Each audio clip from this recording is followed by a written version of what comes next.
that runs down the mountain. Other water molecules actually infiltrate the soil, or they seep down into the soil. Okay, we're gonna talk about that a little bit later. Okay, infiltration. What happened when after that? The runoff. Where did I go after that? Into the slimy pond. Okay, so there I ended up in the slimy pond. So forget the story for a second. Think about the slimy pond. It was oily. It was polluted. In real life, how does water get polluted? What are some possible ways that water gets polluted? Yeah. Humans. How? Like they put chemicals in it. Okay, so humans dump chemicals into water sometimes. So I went to college in Washington, and Seattle is a city that's basically right on the ocean. And what they used to do back in the day is they would take everything, all the waste from plants and oil refineries, and they would just dump it into the water. They're like, oh, sweet, we don't have to see it anymore. It's gone. It's in the ocean. Well, now, like 50 years later, you still can't swim in that water. You still can't fish in that water because it's so toxic and messed up. It'll make you sick if you even step into it. So, obviously a problem, right? What are some other ways that water can be polluted? Yes, ma'am. Again, by humans, maybe not humans, but there's a bunch of production going on. Like maybe they're making shoes out of rubber or something, and then the gases polluting the air, so you can't breathe as well. Okay, so like byproducts of producing things, okay, could end up in the water, end up in the air, which could ultimately, through the water cycle, end up in the water, okay? Another idea? Oil spills. Remember you guys, we did that lab? Oil and water, do they mix? No. Okay, so does oil end up sinking or staying on top of the water? And who remembers why it stays on top? Let me raise your hand. Yes, sir. It's because it's less dense than water. Okay. And why do we care that there's water or there's oil on top of the water? Why is it a bad thing? Yeah.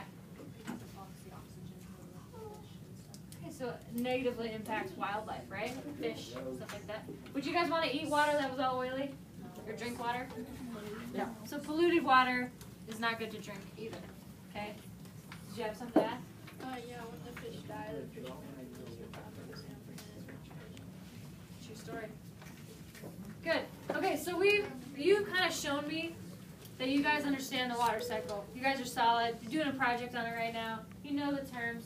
That's awesome. We're going to talk a little bit more about that dirty pond. Okay?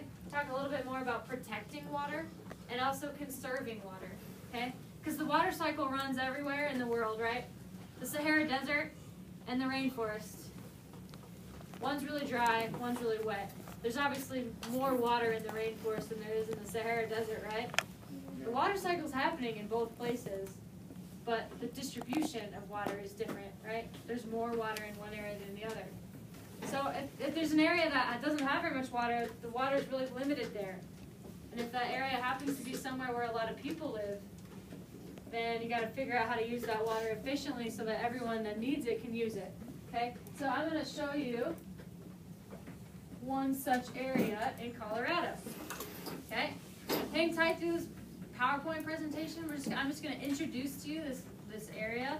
Okay? And then you guys are going to get up out of your seats and form some groups and do a little bit of interaction with each other. Okay? So just hang tight.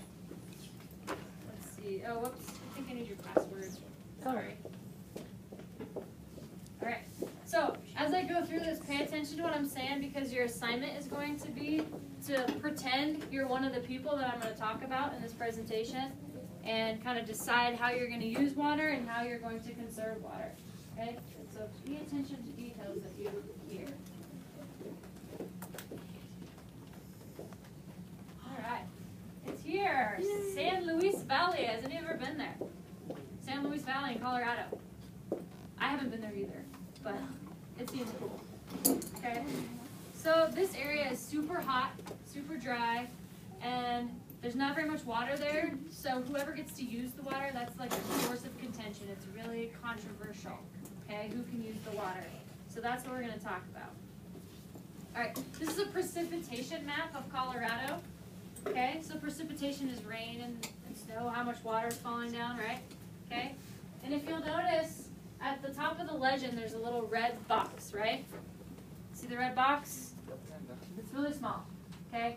And that's basically saying that whatever's coded in red on that map is the driest place in Colorado, okay? The least amount of rainfall is there. Okay, does everybody see what I'm talking about? Yeah. Okay, well that is San Luis Valley. Okay, literally the driest place in Colorado, less than 8 inches of rain fall there every year.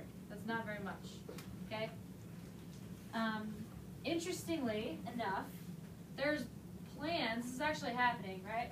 This company called American Water Development wants to drill a bunch of wells in the driest portion of Colorado to pump water from here over 100 miles north to Denver, which is somewhere up here, okay? Because there's a ton of people that live in Denver, right? And they all need water, okay? So, interesting. How do you think if there's no rainfall, where are they going to get their water from? Yeah. Because the water is under the ground. Underground, right? We just talked about infiltration, right? Yeah, did you have something to add? They could get up these aquifers. Oh, you said the word I was looking for. Underground pools of water called aquifers, okay? And there's a picture of what an aquifer looks like, okay? So that water that we're talking about, the water that doesn't run off a mountainside or a slope, seeps into the ground and it gets stored underwater in what's called an aquifer, okay?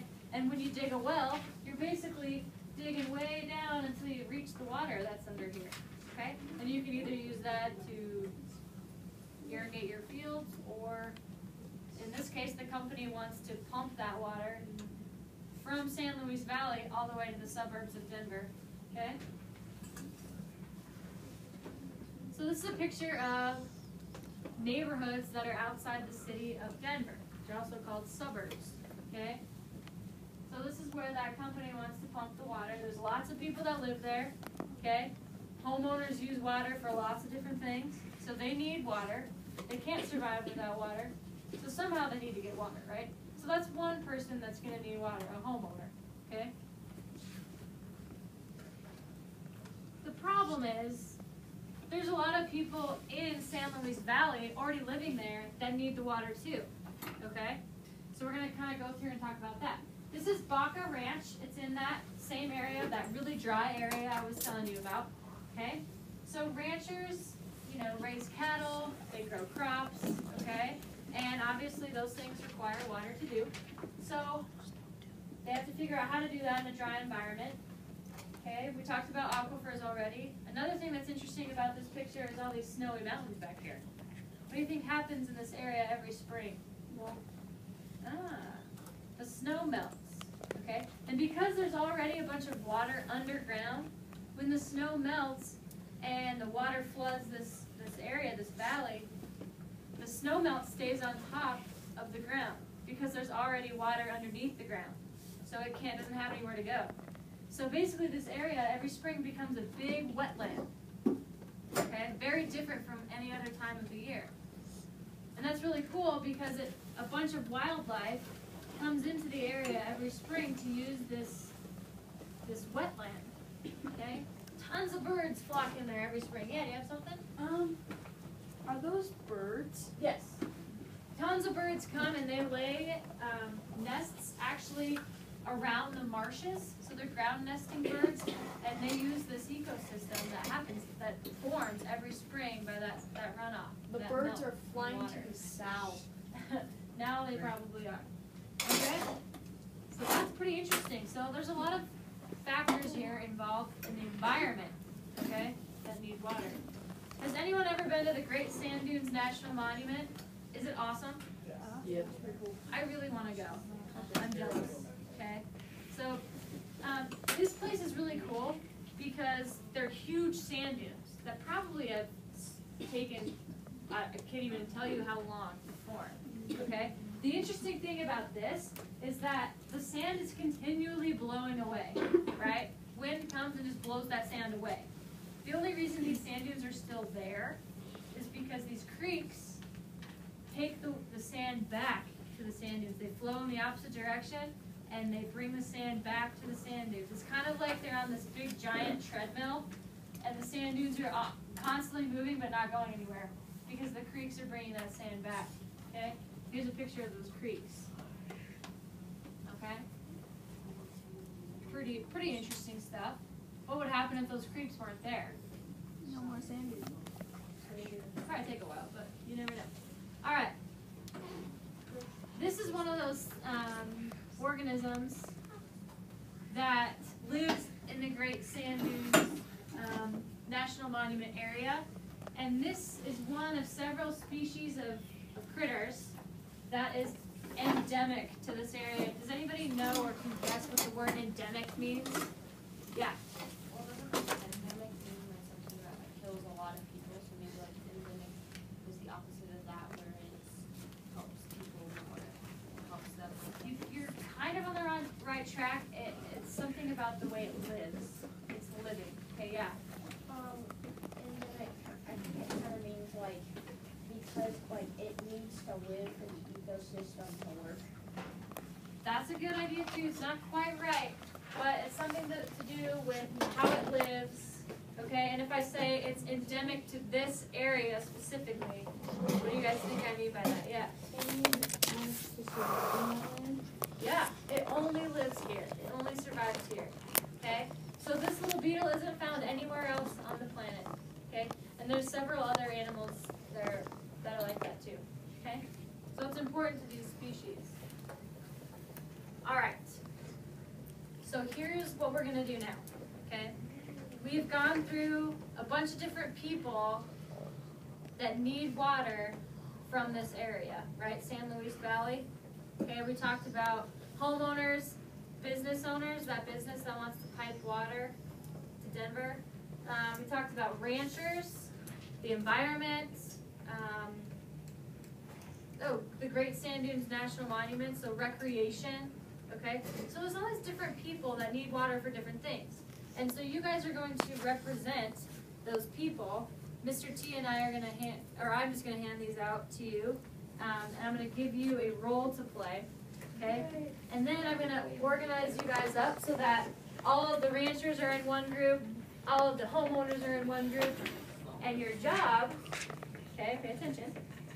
Your job here is to take your note card, okay? And on one side of your note card, as a group, you're gonna collectively think of ways that, you know, if you're a Grand Sand Dunes National Park worker, how are you probably gonna need to use water from San Luis Valley? You're gonna write those ways on the front of your card. And on the back of your card, you're gonna write ways that you can try to conserve water. Yeah, you need to use it, but how are you gonna try to conserve it so that everyone can have the water they need, okay?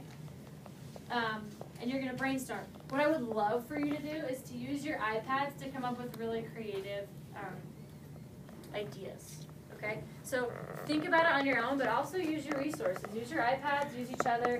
Think of ways that you probably are gonna need to use water. So maybe if I was a worker from the Sand Dunes National Monument, I would Google the Sand Dunes National Monument and figure out what they need water for, okay? And then ways that you think you can conserve water, okay? So I'm gonna hand these out, and then I'll tell you where you're going for your group, okay? So, actually, I'll just group you how you are right now. So here's Grand Sand Dunes, okay? Got the Grand Sand Dunes workers, okay? You guys are gonna be business owners, okay? So you're owners of businesses, okay? You guys are going to be in a group. Okay, we'll have you guys kind of collect over here, okay, so that you can work together. We've got fish and game managers. You guys are representing the wildlife and what wildlife needs. Okay. There we go. You two girls be in this group, okay? And then we have homeowners. Okay, that's a business owner. Okay, you guys are homeowners. Okay. I don't think you got one yet, right? You guys are talking about how, as homeowners, you're going to probably need to use water and how you can conserve water. And then the rest, well, you guys can be homeowners too. Yeah. Homeowners. Okay. And